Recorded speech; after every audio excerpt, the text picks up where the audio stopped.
Welcome back, everybody, to the Cellar Dwellers podcast. It is January 4th, 2023. We are 4 days into the new year, which means 2022 is done and over. We got myself and Christian, as always. We're here to discuss our top three, I think we decided on, favorite movies of 2022. Not, Yes, with honorable mentions. yes, of course. Not necessarily which ones we think are the best, but definitely our favorites. And I will tell you that I have a list of honorable mentions, and I toiled over which ones to include in my three because three is it's a hard number to stick to.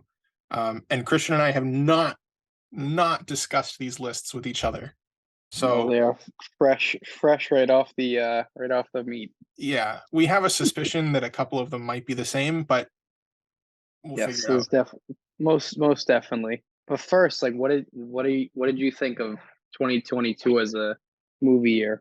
Well, let me just pull up my letterboxd here real quick. Um, there wasn't a ton of movies that we saw in the theaters, individually or together. Um, Not just theaters, like new releases on Netflix and other streaming services as well. Okay, I think I've got a good idea. For the most part, I think it was okay. Like the Yeah, things that were good were really good, and the things that were bad were pretty bad. right. So it's kind of like in the middle for me. But the ones that I have on my list, I do really enjoy, and I could sit down and watch at any time.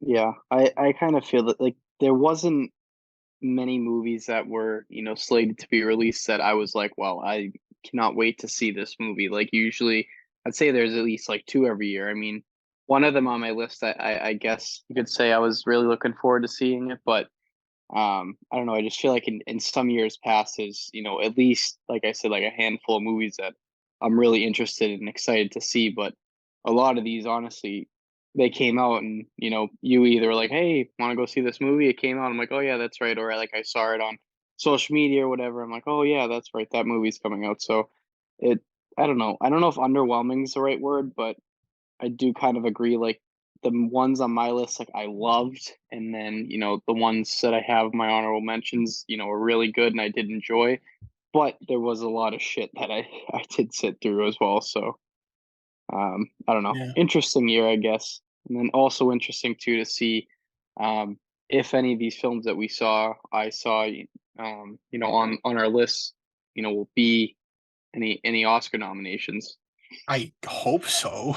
I Yeah, hope so. But let's just jump right into it. Give sure. me your number three. Okay, so I honestly like didn't really order any of them, so not greatly prepared, but because I honestly like I couldn't really decide between the three of them because I loved it so much. But That's okay, I fair. guess I'm gonna have to go with starting off number three for me would be Top Gun Maverick. Oh yeah, I didn't see that Um, one. a movie, yes, that you definitely didn't see. You really had little to no interest about seeing it because Andrew, if you want to tell the viewers what you phrased the first one as you constantly said to me, Now, I'm you not remember? saying this is a bad thing, No, no, no. but Top Gun is kind of like a masculine pissing contest. It's a Totally. way that men who are frustrated with their place in the world, let's say, mask their anger and frustration through homoerotic fantasies, and who's the more masculine one, when masculinity is such a tricky concept anyway to deal with. So yeah, I didn't really get the appeal of Top Gun in the first place, so I didn't really feel a need to go see Top Gun Maverick. I'm sure I will see it eventually, but I just didn't feel like it. Yeah, I mean, like I said, I can't. That's an interesting take on it that I definitely don't disagree with. But it's definitely a nostalgic based film for me. Like Mhm. my dad absolutely loved it. So at a young age, I've seen this movie, the original one, many times. So I knew, going into it when I heard this movie was coming out, I'm like, I'm definitely going to see that to experience it in the theaters because I will say, like, Even after it got Top, delayed 8 times? right, eventually, I gotta say though, it was worth the wait for sure. But a movie like Top Gun, I think, is at its best and is meant to be seen in a movie theater setting. Mhm. We always say like there's nothing like seeing a movie for the first time in a movie theater. It just hits different. And it's obviously like a visually driven film, packed, like, plot wise, there's not, much there, but, the main character Maverick, of course, is there. And there's a lot of characters from the first one that kind of are back or referenced and other kind of side stories. So I don't want to get in, to the plot of Top Gun Maverick Right, no, we because don't I need to. think I think honestly that was sort of the weakest aspect of the movie. But What, the the thing plot? that's yeah, but the thing Huh. that surprised me the most and what I liked about it the most is, or I should say appreciated the most, is a lot of times movies that either have a really gap between first one original and sequel or original and remake. They kind of usually tend to fall flat on their face. A prime example you never even mentioned as part of the franchise, but Indiana Jones, The Kingdom of the Crystal Skull, for example. You What? had like a you had a exactly you had a perfect trilogy, and then they have to make a movie that just doesn't even connect, or I don't even think connects to its audience. It alone connects to the original trilogy. So long way of saying a lot of times there's a pattern of movies that get remade or have a sequel to an original or different in one in the trilogy. They never end up doing well, but this one, just looking at the box office, I mean, it made, I think, almost like $700 million the first week or so, something insane at Definitely a over time. 1 billion worldwide. Yeah, eventually, but and it's like at a time, as we've discussed many times too, like people just aren't going to the movie theaters as much as they used to. Mhm. I think, with COVID, it really changed everything, and a lot of movies now are going straight to streaming and stuff. So, it kind of takes away the incentive for people to go to the movies. So that industry as a whole is hurting, but just to see how much money this pulled in was like eye opening for me. I knew it would do well, but I did not think it would do that well. I Yeah, that will say, movie, it quickly became a phenomenon. It really oh my did. god, yeah, and it's already getting like Oscar praise too, which I think is a stretch. Even though as much as I love this franchise, love the movie, I think it's a stretch to be like an Oscar nomination. However, I digress. Getting into what I really liked about the movie, um, just from the beginning, it was just awesome. And like I said, it just had all the nostalgic feels. The original score of the movie kicks in, same title sequence, everything. It like does an unbelievable job at like instantly hooking you in. Um, it had a lot of the original producers and writers of the first one that came back to do this one, and a lot of people that were crazy fans of the franchise too. So that I think speaks to how well it was received from by audiences. You have people with that had their hands involved in making the original movie, Yeah, it would make sense. writing, directing, producing, this one. It was just awesome. I really enjoyed the premise of the mission they were trying to accomplish. I liked how they made Maverick sort of the focal point, but also didn't. They kind of tried to introduce newer characters that, some were okay, and some had more screen time than others, of course. But it was great to see like his connection and his history with Goose's son, and there's kind of a side story, like he tried to keep him out of of the Navy because of what happened to his father, and so that there's kind of a dilemma and argument and kind of disdain that he has for him doing that, and but it does pay off well. But yeah, I just love this movie. I wish I'd gone back and saw it again just because I don't know. I just, like I said, just from the beginning with that, when that score kicks in, it just like I literally, it sounds corny, but I got goosebumps because like I never experienced the first, Top Gun in the theaters, Yeah, how could and you have? really, really loved it the many times I've seen it. So it was awesome. And also too, it's just speaks to, I think, how well it was received again. The movie seemed to be in the movie theaters for like half a year. Yeah, I just looked, if you wanna go see it again, it's playing in Somerville tonight. Yeah, it's like crazy. It came out Yeah. when, in May? Yeah, I something think it like came that. out late May, again, as you said earlier, after being delayed like 20 times. Yeah, they're just making But up for lost time, really. yeah, I mean, but oh my god, just crazy the numbers it's doing, and like I said, just the longevity of it still being in the movies is just crazy. So um, I have to keep that at number three because I do think um, overall I did like the other two movies better, but still a great time. Recommend anyone that's seen Top Gun or a fan of those types of movies definitely worth a watch. That's fair. That's fair. Like I said, I haven't seen it, but I know that movie has had a massive cultural impact with theater goers, and maybe we have to credit that with a little bit of revitalizing the movie theater experience, which I'm totally fine with. Of Totally course, fine. So my number three is a movie that just came out recently. It's coming in right under the wire of 2022. I just finished my written review for it yesterday.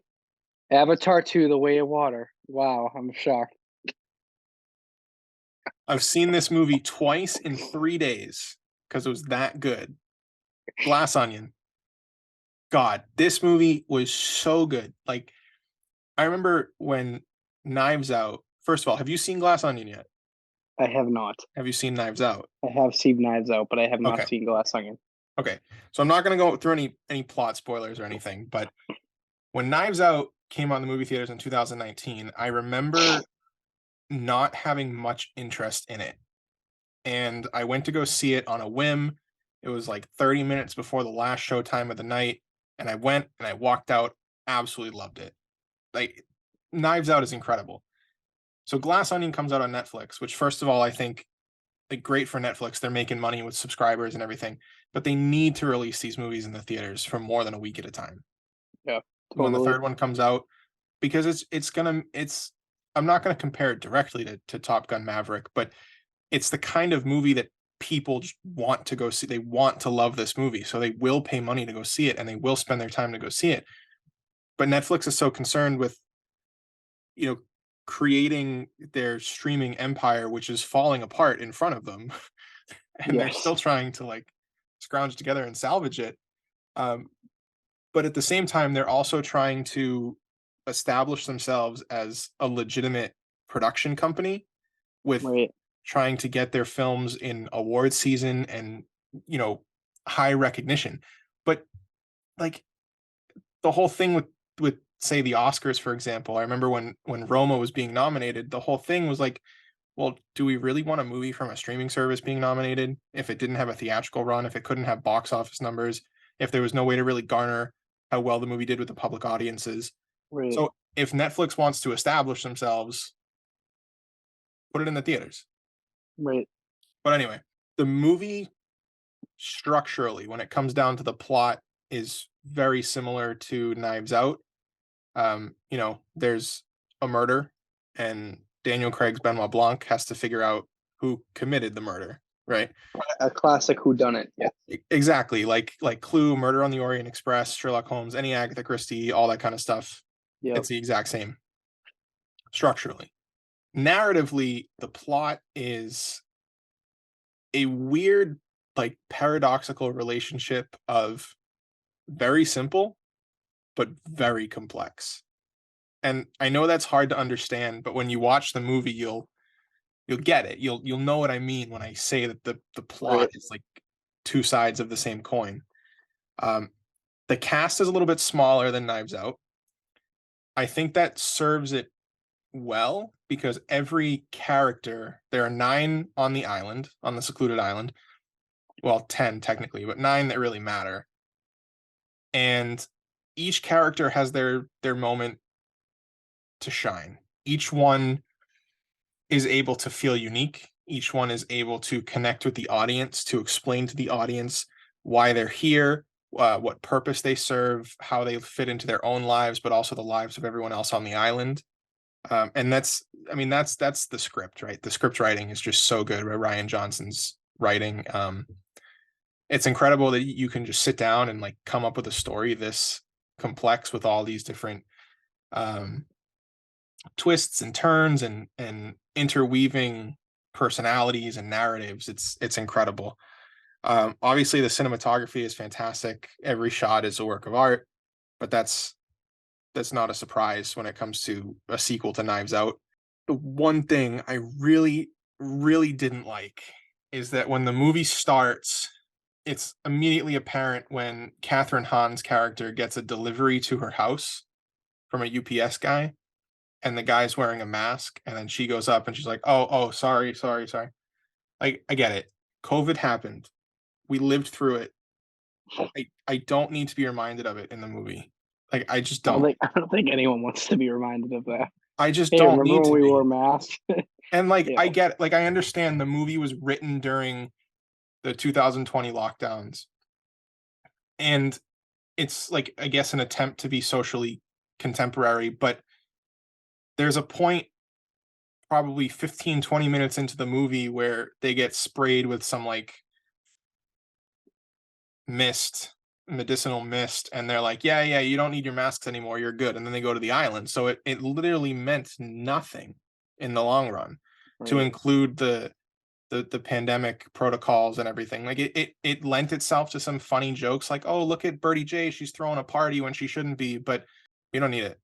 But either way, like, the movie as a whole was fantastic. Visually, absolutely stunning to watch, gripping and entertaining in every sense. I highly, highly recommend it.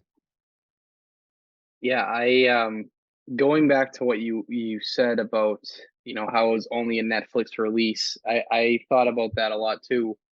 It's kind of like a missing opportunity if, because clearly they're, Big I time. think, trying to figure out a different revenue stream than just subscription-based service. So they're trying to establish themselves not only in the movie industry, but also, television industry as well as, a production juggernaut. But you know, if you're going to do that and transition to being, mainly yes, a subscription based, service, but you want to become more of a production company, there's a huge opportunity to release, these types of films that have a huge cult following and just a huge following as well into the movie theaters. Yeah. It's just added revenue. It's really like a win-win. So It's added um revenue and a bolstering of your reputation. yeah, totally. It to compete with the other well-established production companies in the cinema industry. I mean, look at So just look at Apple, for example. Like, I know Coda was kind of like an afterthought for them to buy, but Coda won Best Picture last year, yeah, and that movie yep, is exclusively on Apple TV Plus. yep, Like, but that had a theatrical release. I yes. mean, so I don't know. I think again it shows with last year's Oscars, of course, that these streaming services have gotten have won different Oscars, but also get numerous nominations. But Code is a great example. Like it's you need to have a cinema theater presence. I think Yeah, to be recognized, by 100% the agree. top people. But no, it's definitely a movie I want to watch because I've heard nothing but good things about it. So It's fantastic. definitely a solid pick. It's fantastic. All right, Christian's So number 2. moving on to my number two that I'm picking on the Ready? spot. This is really tough. But I'm gonna have to go with Pearl. So we talked about Pearl and Smile, and I'm We hoping did. this was on your list as well. Mhm. We both absolutely loved Pearl. We Yep. both really loved X. The first film in the trilogy. But the main thing here for me is Mia Goth. She is just unbelievable. Like It's true. just such a great, and she's already like an established actress, but She was married to Shia she LaBeouf. Did you know that? I did. I actually like saw that the other day. It's funny you said that, but um anyway, she just seems like such a, up and coming great actress. And that monologue in that film was literally probably the greatest monologue I've ever seen in any movie And that's not an because understatement. I can't remember like literally what feels like 10 minutes of just like barely like not even blinking. You're just like everyone's just glued to the And to the it's screen. one shot too. One It's shot. one, yeah, one whole take, one shot. I just Unbelievable. absolutely love this movie because with X, right? Like what I loved most about X was it had that classic like Texas Chainsaw Massacre, Yeah, horror vibes, like yeah. 70s like slashers horror, like really like that stuff you and I Mhm, absolutely love. So, mhm. that drew me into this franchise, of course, but also you did everyone kind of posed the question walking out of X, like, why the hell did Pearl and Henry like why Howard, were they maniacs like that? Howard, don't sorry. disrespect my man Howard, please. Sorry, that just shows Pearl how big she is. But like you wonder like what the hell drove these people to like just kind of insanity madness, like, Yeah, farm ranch owners, attracting people to just murder them basically. But with Pearl, it kind of it's just, not really, it's not something that's explainable, right? It's just she kind of knows she has this like demon in her. She's not truly good. And when things don't go away in Pearl, she just snaps. And it's just great to see. It's just great to see yeah, because it's but also like a 1 and 1A to the point you just made. The thing that's so interesting about that, because there are a lot of horror movies that go on, it's like, yeah, the main the killer is flawed, they got something wrong with them. Pearl openly admits it in her movie that yep, there is something wrong with her, and at the same time, she's like, "Yeah, well, what are you gonna do?" And then she just goes to kill Mitzi. It's like, dude, right. like, she's fine with it. No She's like, remorse. "That's the way God made me, so I'm gonna Yeah. keep killing." I And think that's kills both of her parents. Like yeah, but just I someone think that that's what's unique about her character. right. Yeah, that's a great point. Like in most, horror slasher films, the protagonist that I guess you could say the antagonist, the killer, like, they don't there's not a lot of dialogue usually, right? With these types of U people. They're just Usually not, no, you're right. so they're just you just assume they're just kind of tapped, like they're just whacked, whatever. Yeah, There's not really a huge, deep dive into like the background of their character, but I think that's what makes Pearl so unique. It's like the whole movie is just breaking down her character and her just realizing this is just who I am. I know something's wrong with me, but you know what? I accept who I am. I don't give a shit. I'm a maniac. I'm a psycho, and anyone who yeah, even comes in contact with me like is gonna die, and is gonna die in a very visually pleasing way for the audience. for But us yeah, sick freaks. this movie really got me, excited to see, what comes next in the franchise with Maxine. Um, because it's funny, like I didn't know until you told me, and again, it just got to give credit to the filmmakers and obviously Mia Goth too. I had no idea that Pearl and Max were the same actress. Yep, yep. It's just it again that just speaks to how great of an actor she is.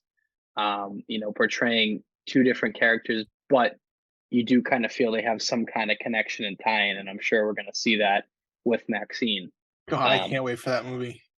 but I just gotta say, I mean, Pearl wasn't only like one of my favorite movies of this year.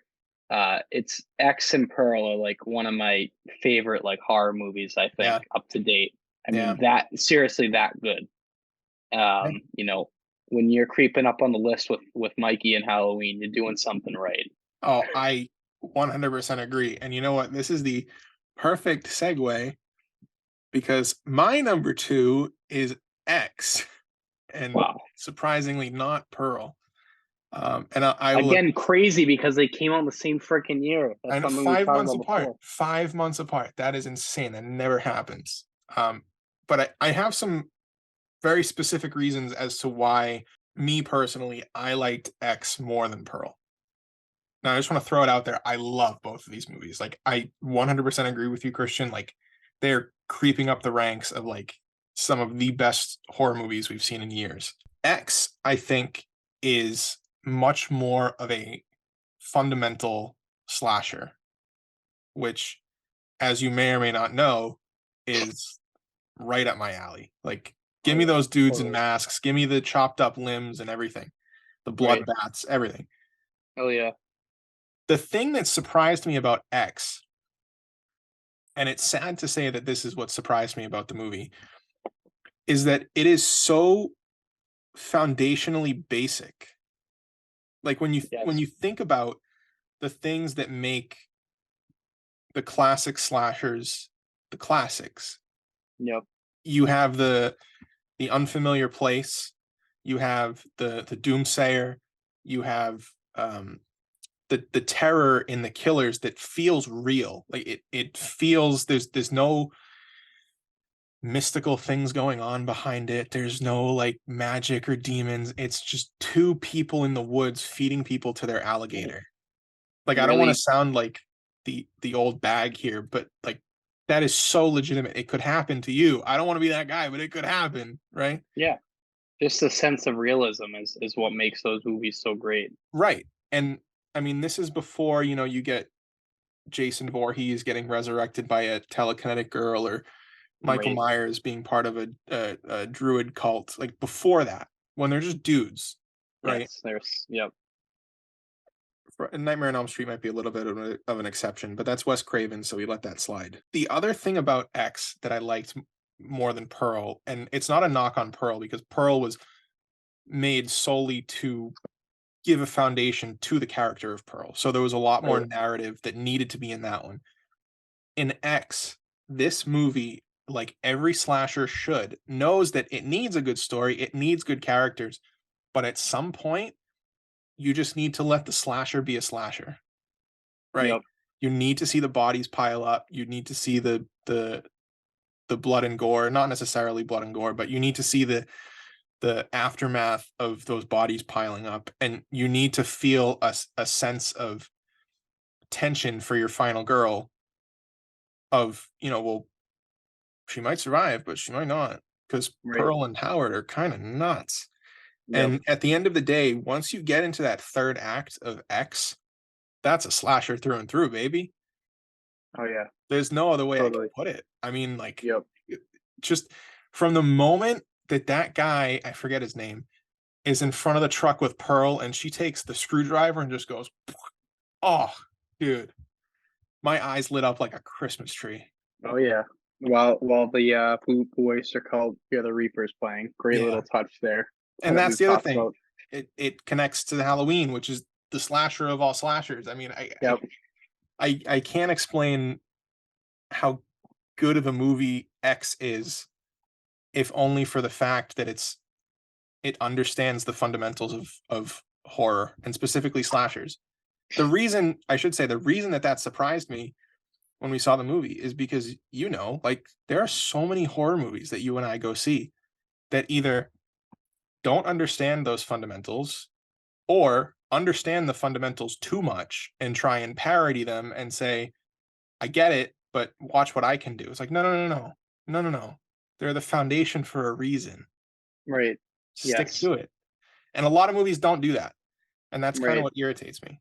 That's what Yeah, I I loved I about X. think it's what makes the great the all-time great horror films so great is just, as I've said, just the simplicity to them, the sense of realism, the idea that like, not necessarily like, oh, this could happen to you, but like this type of shit is out there in middle Mhm. America. Like there's so much stuff that goes unreported, unknown. People go missing, you never find out why.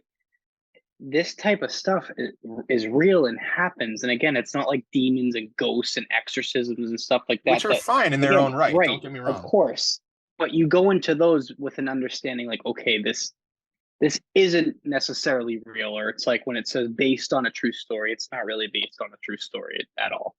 But Blair with Witch. X, like I said, it just I had so many like, and I'm really happy that I chose Pearl and you chose X because it just goes to show that how Yeah. I thought X came out like end of 2021. I completely forgot because we did talk about it that they came out in the same year, 5 months apart, which is just crazy, just madness. So I'm glad that's kind of how it worked out, so we could talk about both of them. But no, I loved X honestly just as much as I love Pearl, and I think they were kind of different because I think X was less focused on the character development of Howard and Pearl, of course, rather than just focusing on the classic traditional slasher horror film.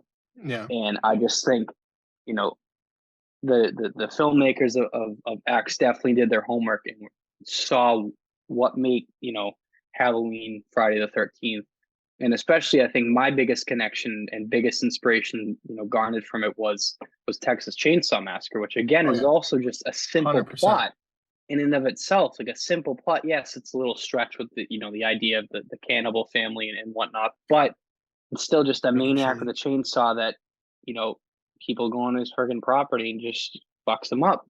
That's what people want to see. It's just you have to be basic and you can't try to make a horror slasher film being like, I gotta outdo, what all these people liked in the previous slasher movie. Have a good idea, yes, but like make it real, make it basic, make it simple. And from there, that's the genesis, that's the foundation that we're talking about, as to what makes, these types of movies so great. And yeah. for whatever reason, I just think there's a lot of writers, directors out there that kind of are in over their heads and want to just outdo each other and forget about that, simplistic idea that all these great horror films in the past, focused on.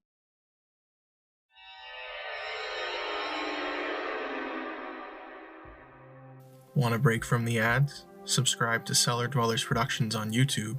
The ads won't go away, but you'll see more great content like this.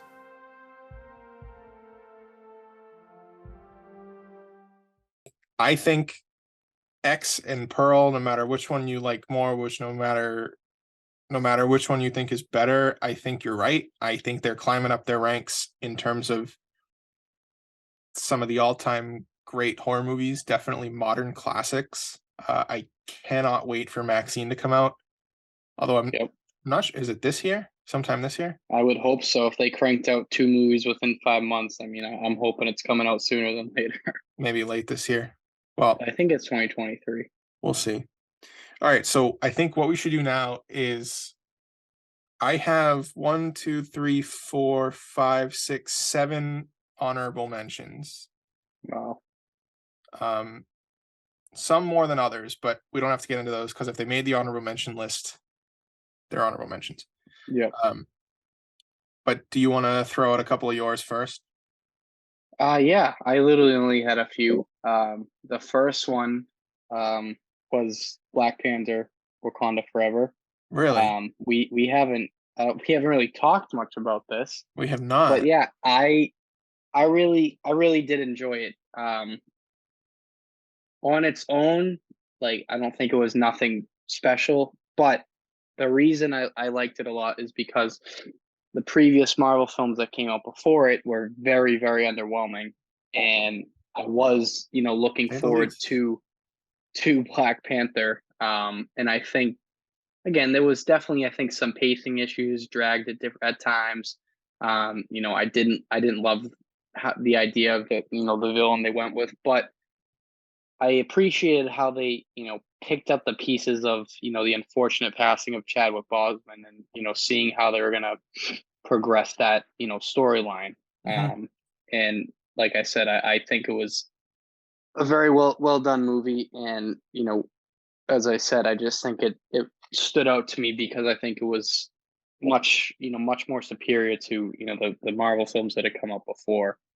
That's fair. But that's not to say it was any, a great film or even, anywhere as good as the first one. But I gotta say, I definitely enjoyed it. But in the terms of 2022, not bad. Not bad. Yeah. I thought it was okay. But Yeah. anyway, another honorable mention. Okay. Yeah. The Black Phone. Oh, I forgot about that one. Yeah, that Yeah. one was good. Um. I don't know Yeah. It how I was. It skipped was. over It that was. one. It was a movie that you and I were definitely excited to go see. And Did we see that in I 2022? Well, yeah, we must have, right? yeah, we definitely did. I think it came out like the middle of the year or something.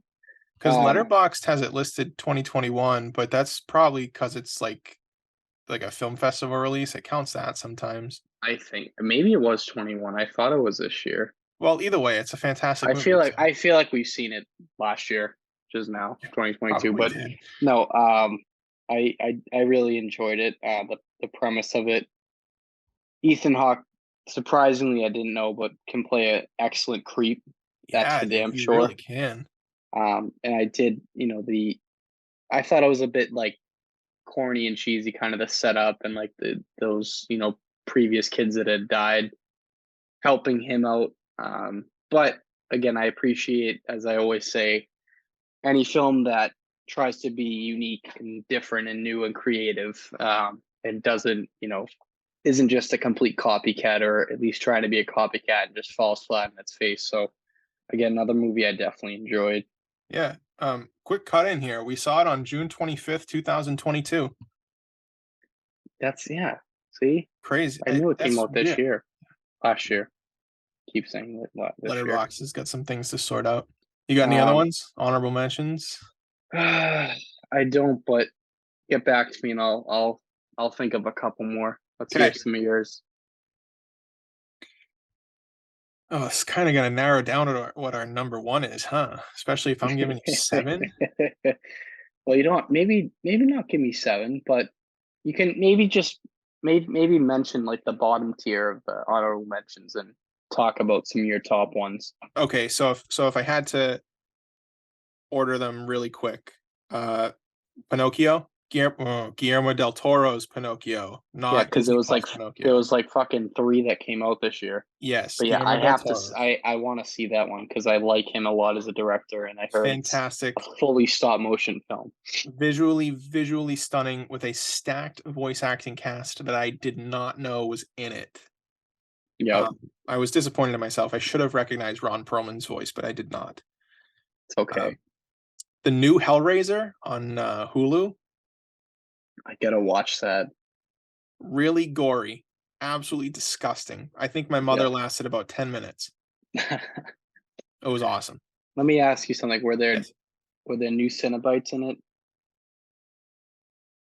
Yes and no. Like Okay. there's a pinhead Cenobite, but it's not pinhead, and there's a Yeah. chatter Cenobite, but it's not the chatter. You know what I mean? Yeah. Yeah. Yeah. It's really good. It's worth a watch, definitely. Okay. Um, okay. I can't order any of the rest of these because they're all really good. Another recent one, The Menu, with Ray Fiennes Oh and yeah. Anya Yeah. Taylor Yes. I Joy. remember you wanted to see that when it came out. Yeah. It So was good. good. Even my dad liked it. Like, Wow. I know. If Frank gives it the approval, my God, Yeah. now we're talking. Obviously Pearl, as we've mentioned. Yep. I'd have to assume that X is one of your honorable mentions, correct? Well, of course, but again, Okay. I completely forgot that it came out in Yeah. 2022 because No, like I knew just they so we were have that clear. close. I knew they were close, but because it was a sequel, like, you usually are like, well, it's got to be at least a year apart, Yeah. but I just forgot. But no, like I said, I'm glad I forgot about that. So because if I knew X came out, it probably would be even a little higher than Pro because I Yeah. did, like it a little more, but glad we got to talk about both. So yeah, Pearl, Barbarian, really, really good. I saw Okay. that on like Amazon or something, some Oh, streaming. I know what one of my honorable mentions was that I really loved. It. Yep. Again, I forgot it came out in 2022 because it Hit was it. more earlier in the year. The Northman. Yeah, that was good. That was good. Not quite on That my honorable was mentions, but that was good. I loved it. I thought it was great. I know it was probably your least favorite of Robert Eggers' films.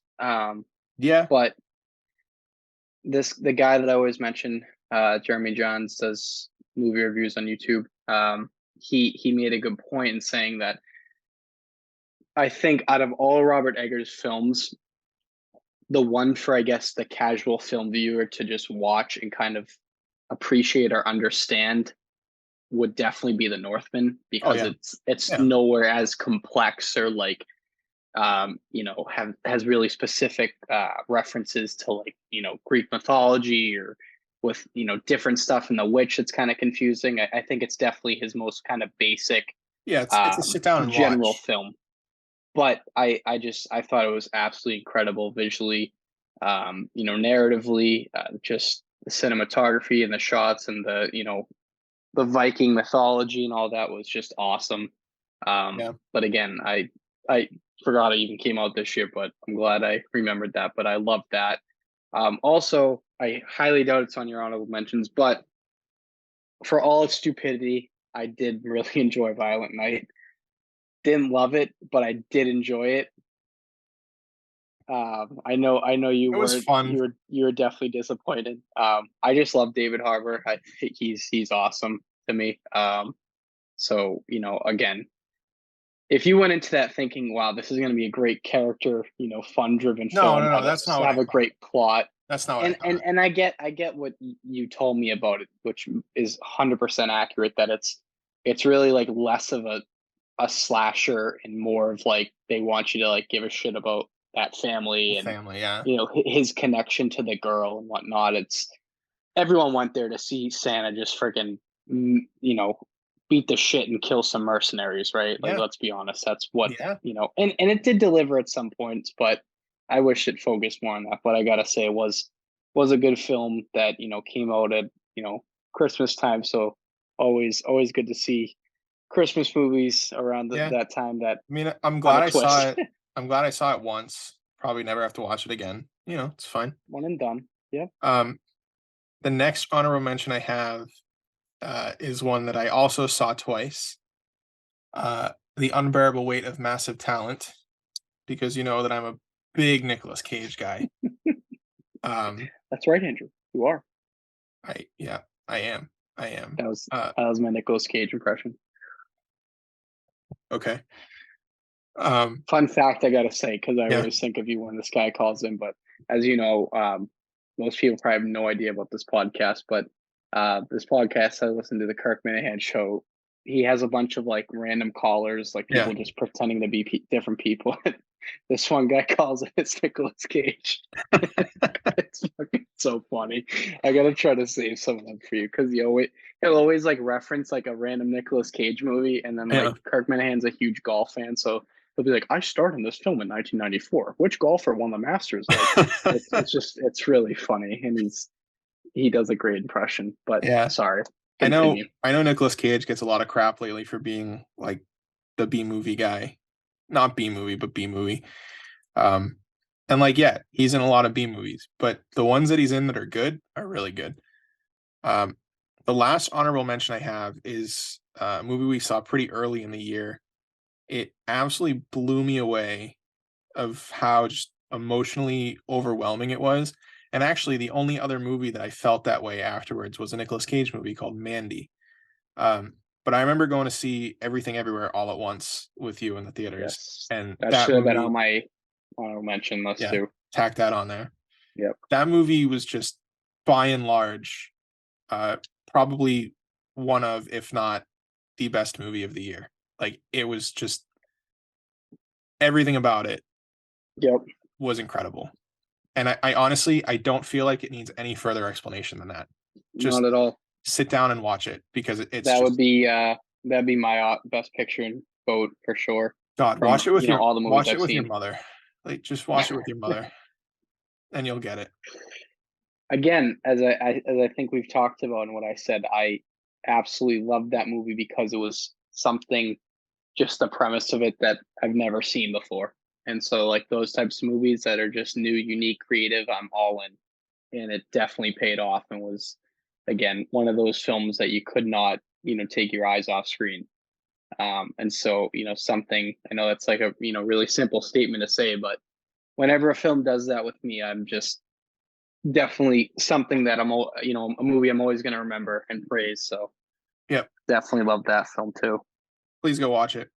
But okay, number ones. Should we I should we I think should we I say it at think the it's the same same time? one. Yeah, why not? All right. Three, two, one. The The Batman. Batman. Yep. Knew it. Knew Knew it. it. Yep. Yep. Dude, that Called movie it. was so good. And like I know we've talked about it before and we'll talk about it again, but that movie was so good. I don't understand. Like I guess I do, right? Because for whatever reason, I think people steer away from Batman or don't like Batman because it's the same thing I hear all the time. Like he's too dark and I don't really care for his character. And then like, he's not really like a true superhero, like all that bullshit. But like, and listen, I was guilty of that like way back. Like I You never were. really cared for Batman. I Yeah. liked him, respected him, liked most of the movies I saw, but as I've gotten older and understand his character and who he is and what he means, as a superhero, as a character, I've just come to appreciate him that much more. And I just think this interpretation of the Batman, of course, greatly portrayed by Robert Pattinson, I was just all on board from the second I first saw the first trailer. I'm like, yes, this is the Batman I want to see. Just a like not no fucks given, does not hold his punches back. I'm out to kick ass and fuck up criminals and help Gotham. And I just loved it. It was like overly dark, yes, but that's how I see Batman Yeah, but with because Batman, you can't you can't have something that's too dark. I mean, it's Batman. Like, right. he is the embodiment of the shadows. Like, Yep, and I know it sounds like a cliche, but he is. Like it's that true. that shot in the beginning or even just the opening monologue, when he's writing down in his journal and he says that, they fear the shadows. And there are all these criminals running around in the city, and once they see the bat signal, every single one of them runs for the hills because they are absolutely petrified that this psychopath rich kid in a bat suit is going to come after them. Yep. The level of, I guess, intensity that you have to have, like, let's assume we live in Gotham City, right? A real life Gotham City. The level of intensity that you have to scare the hell out of people while you're dressed like a bat Yeah. must be through the roof. Like, Yep. in that one shot where he actually does come out of the shadows in the train station, Oh yeah. and the movie right there. Like, what else do you have to Roll show us? credits. I mean, Yeah. dude, I mean, I have the first line of my notes right here. The Batman should always be mentioned in the same breath as the Dark Knight when asking, "Are comic book movies cinema?" Like, as far as I'm concerned, the Dark Knight begins the conversation and the Batman ends it. Yep. Now, 100%. there are superhero movies that, you know, people can say like, well, superhero movies aren't cinema, they're all spectacle. Yeah, you're right, they are. But things like The Dark Knight, things like Batman, you shouldn't even question it because those Right. movies are just cinematic masterpieces no matter how you slice it in every sense of the word. Yeah. I know we've talked about the Batman in depth earlier in the year, but I one little thing I loved like from the get go is how they sort of teased you with like, oh, here comes another Thomas and Martha Wayne death scene, but like it's not that at all. It's like current day, the Yeah. murder of the mayor and stuff. So Mhm. just kind of shows you like how from the beginning it's like it's not a traditional, I guess, if that makes sense, Batman movie. It definitely set out to be something different, new, unique, a more, I guess, detective style Batman, like working Yeah. with Commissioner Gordon and stuff throughout the film. And also too, I thought the Riddler was awesome in this movie because, of Oh course, yeah. when Yeah. before this movie, when you hear Riddler, you think of like goofy Jim Carrey, like Yeah. nobody takes him serious, and Riddle me this, even Batman. even the Riddler in the Arkham Knight games and stuff. So, Oh, he's awful. but in this, just like a sadistic, messed up guy that come to find out has more in common than not with Batman, Well, and is that odd? he's a formidable foe in terms of his intellect for this Batman Right? because this Batman is Yes, a detective. And right, and he's always like one step ahead. And again, yeah, that's something too I've tried to explain to Baylin because she didn't dislike this movie, but she's like, well, I liked it, but like nothing seemed to get accomplished because Batman was always one step behind him. I'm like, that's the point. That's the whole point. He yeah, but is always one. she also doesn't like the Dark Knight. So Yeah, yeah. We can't. I guess we can't take her serious when it comes to critiquing Batman yes, films. But yes, but and no, but that's the point, though, right? Like the Riddler is always one step ahead of him in this yeah, movie. Just kind of like, uh, you know, I guess in a mirrored image, paradoxically, however you want to phrase it, the Joker was in the Dark Knight, like mhm. always like one step ahead of him. You never really expect that with Batman because Dude. I he's mean, like, even the Joker's locked in the interrogation room with Batman, and the Joker still has the upper hand. yep, It's yeah. the same thing So with the Riddler. When they yep, meet at the prison, the Riddler's like Dude, you didn't figure it out yet? Are you kidding me? right? Are you serious? Yep. Um, but it's also too. I've heard a lot of rumors too. With um, a villain I would love to see on the big screen. That is Mister Freeze. That's what I've heard rumored for the next installment in this movie. You With mean you'd like to see him on the for, big screen, not portrayed by Arnold Schwarzenegger? yes. Okay. Sorry, I forgot about that. Chill out, Batman. Oh my god, Jesus, let's not talk about that. Yeah, but Um, I think Matt Reeves and his team behind the Batman can honestly take almost any Batman villain and still fit it into that like neo noir style that they've yep, established. Maybe with the exception of like Polka Dot Man or Condiment King. I'd love Um, to see them both. yeah, I wouldn't. Um, and to tell you the Come on, truth, polka like dot. I know they teased it in the Batman, but leave the Joker at home, man. Yeah, Just it's a bit overdone. It's a nice little cameo in the movie that ended up. That was a deleted scene, right? no. The Riddler spoke to the Joker in the prison. The deleted scene was Him and Batman Batman interrogating the talking. Joker. Yes. Okay, But that's right. yeah, leave it at home. Don't need it. Yep. And like no No, disrespect to the Joker or Barry Keegan Cogan, you know the guy. sounds right. Um, Yep. no disrespect to anyone. Just like we don't need it.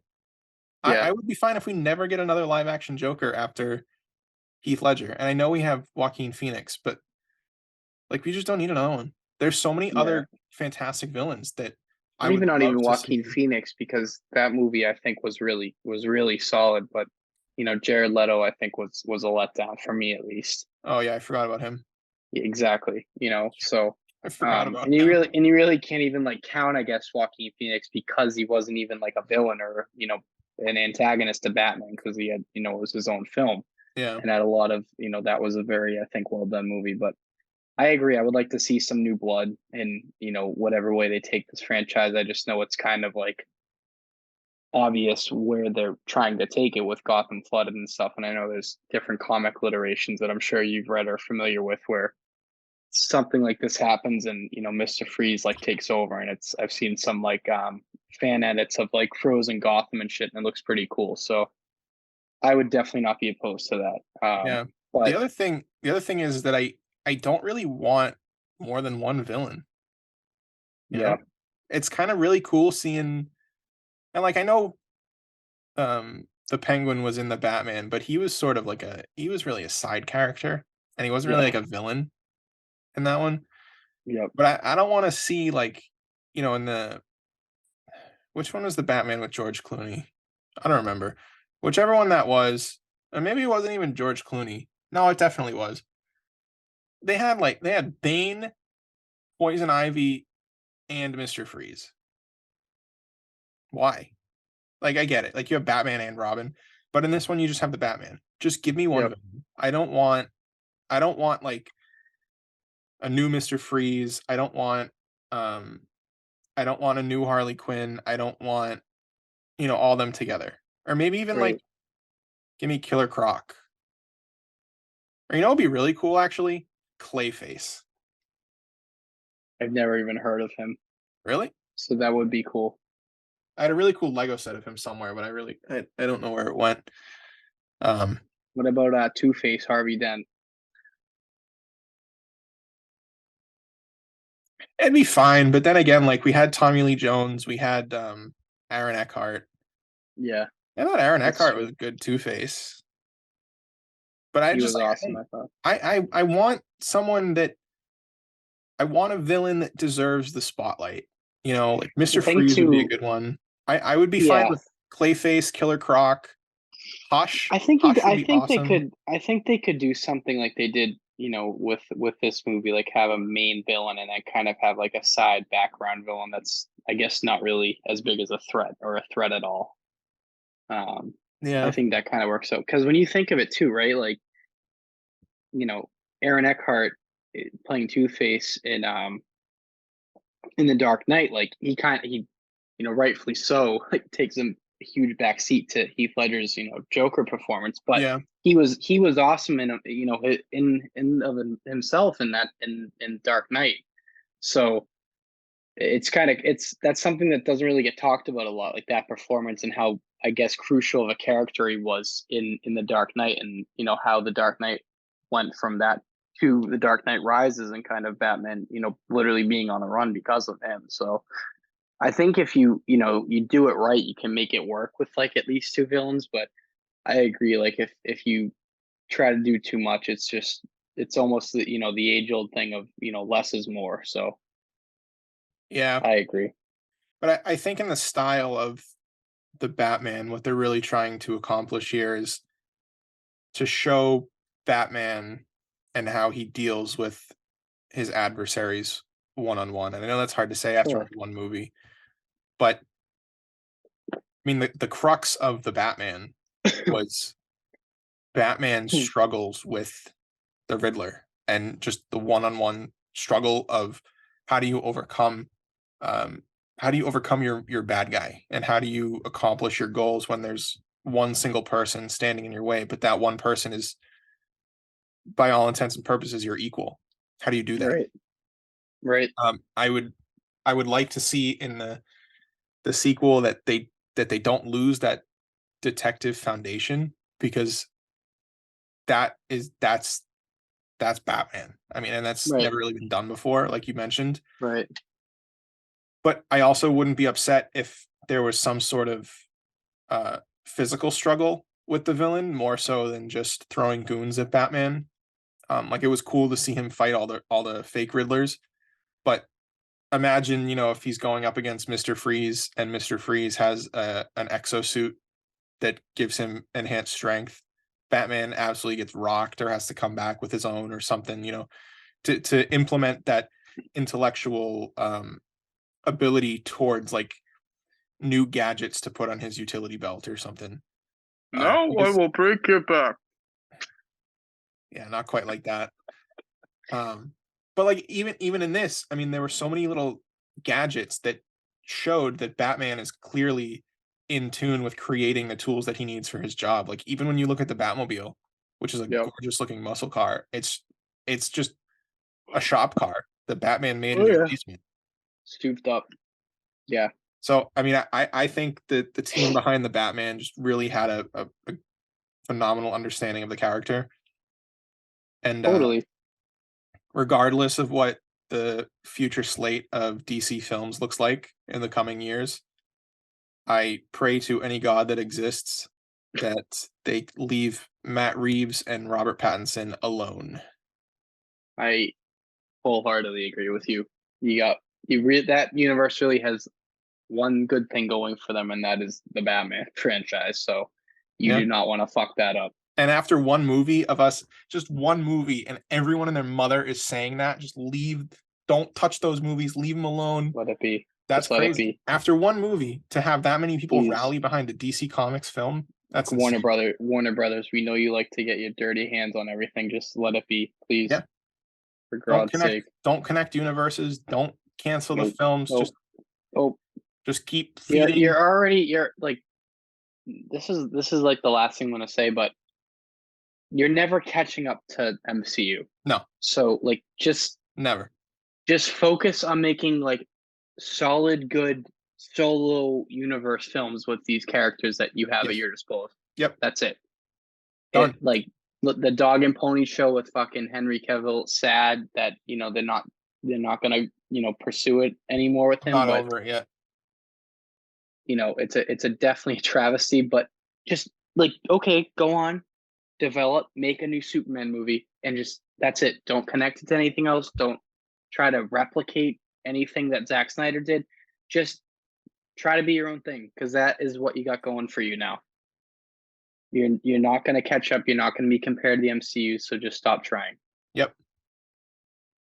Well, listen, I'm excited to see if 2023 can top the Batman. I honestly don't We'll know, because see. I don't know many movies off the top of my head that are coming out this year. I highly doubt it, considering there's not another Batman film coming out this year, and there's not, I recall, any good. Maybe Maxine, but like anything close to like a darker, horror-driven movie. And I think that's the other thing I wanted to say, before we exit. I think that's why the movie appealed to you so well too, because obviously had the Batman, but it was such a dark kind of, you know, obviously not a horror film, but it had a lot of like uneasy vibes throughout the entire movie, which I Yeah. just think was totally different than any other Batman movie. So definitely right up your alley. Definitely right Yeah, up man. mine. So Yeah, man. hopefully 2023 has some surprises in store. That would be nice.